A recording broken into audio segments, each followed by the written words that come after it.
രാമേശ്വരം അമ്പലത്തിന്റെ അവിടെ തന്നെയുള്ള ബസ് സ്റ്റോപ്പിൽ നിന്ന് 60 രൂപ ടിക്കറ്റ് എടുത്ത് നമ്മൾ അങ്ങനെ പോണത് 18 കിലോമീറ്റർ അപ്പുറത്തുള്ള ഉപേക്ഷിക്കപ്പെട്ട ഒരു പ്രേത നഗരം കാണാനായിട്ടാണ്. അത് മറ്റെവിടെയല്ല, ചരിത്രത്താളിൽ ഇപ്പോഴും ഒരു നോവായി കിടക്കുന്ന ധനുഷ്കോടി കാണാനാണ് നമ്മൾ പോണത്. തമിഴ്നാടിന്റെ കിഴക്കൻ തീരത്ത് മാന്നാർ ഉൾക്കടലിലേക്ക് നീണ്ടു കിടക്കുന്ന രാമേശ്വരം ദ്വീപിന്റെ തെക്കേ അറ്റമാണ് ധനുഷ്കോടി. ബസിന്റെ ലാസ്റ്റ് പോയിന്റ് അല്ലെങ്കിൽ ധനുഷ്കോടിയുടെ ലാസ്റ്റ് പോയിന്റ് ആയിട്ടുള്ള അരിച്ചൽ മുനമ്പിലാണ് ഇപ്പൊ ബസ് നിർത്തിയിരിക്കുന്നത്. ഇതിന്റെ കിഴക്ക് ബംഗാൾ ഉൾക്കടലും പടിഞ്ഞാറ് ഇന്ത്യൻ മഹാസമുദ്രവുമാണുള്ളത്. മുൻകാലത്ത് പഴയ തുറമുഖ പട്ടണമായിരുന്നു ധനുഷ്കോടി. ബ്രിട്ടീഷ് ഭരണകാലത്ത് ഇന്ത്യയും ശ്രീലങ്കയും തമ്മിലുണ്ടായിട്ടുള്ള കപ്പൽ ഗതാഗതത്തിന്റെ പ്രധാന കണ്ണിയായിരുന്നു ഇവിടം. അത്രയേറെ കപ്പൽ ഗതാഗതവും ചരക്ക് വ്യവസായവും എല്ലാം സജീവമായിട്ടുള്ള തുറമുഖ പട്ടണം. ഒരു രാത്രി ഇരുട്ടി വെളുക്കുമ്പോൾ നാമാവശേഷമായിട്ടുള്ള കണ്ണീർ കഥയാണ് ധനുഷ്കോടിക്ക് പറയാനുള്ളത്.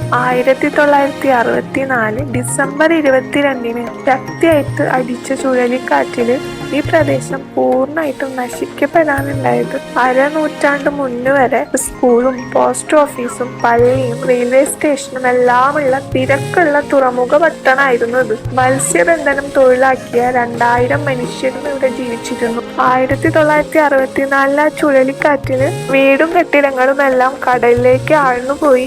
ആയിരക്കണക്കിന് മനുഷ്യരുടെ ഗതി കിട്ടാത്ത പ്രേതങ്ങളാണ് ഇന്നും ഈ വിജനായിട്ടുള്ള കടൽക്കരയിൽ അലഞ്ഞു തിരിഞ്ഞ് നടക്കുന്നത്. ബസ് വന്നു നിന്ന ഈടാണ് ഇന്ത്യയുടെ അവസാനത്തെ ഭൂപ്രദേശം, the last land of India. ഇവിടെ വെച്ചിട്ട് ഇന്ത്യൻ മഹാസമുദ്രവും ബംഗാൾ ഉൾക്കടലും സംഗമിക്കുന്നു. ധനുഷ്കോടിന്ന് വെറും 18 കിലോമീറ്റർ കടലിൽ സഞ്ചരിച്ചാൽ ശ്രീലങ്കയിലെത്താം. ഇവിടുത്തെ കടല് നല്ല തെളിഞ്ഞതാണ്.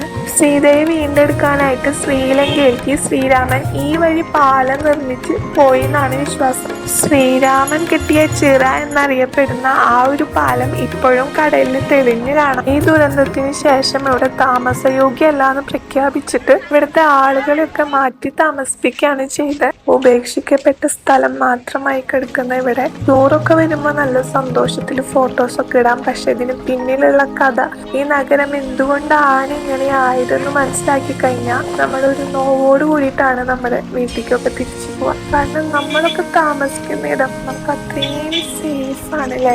നമ്മളൊക്കെ ശരിക്കും സ്വർഗത്തിലാണ് താമസിക്കുന്നത്. ഒരു രാത്രി കൊണ്ട് ഉറ്റവരെ നഷ്ടപ്പെട്ട കണ്ടമാനം ജനങ്ങൾ ഇപ്പോഴും ആ വേദന പേറി ജീവിച്ചിരിപ്പുണ്ട്. ചുഴലിക്കാറ്റിൽ നശിക്കപ്പെട്ടിട്ടുള്ള കെട്ടിടങ്ങളും വീടുകളൊക്കെ ഇന്നും ഇവിടെ ആ വേദനയുടെ ഭാരം പേറി നിലനിൽക്കുന്നുണ്ട്. ആ കാഴ്ചകളൊക്കെ നമുക്ക് അടുത്ത വീഡിയോയിൽ കാണാം.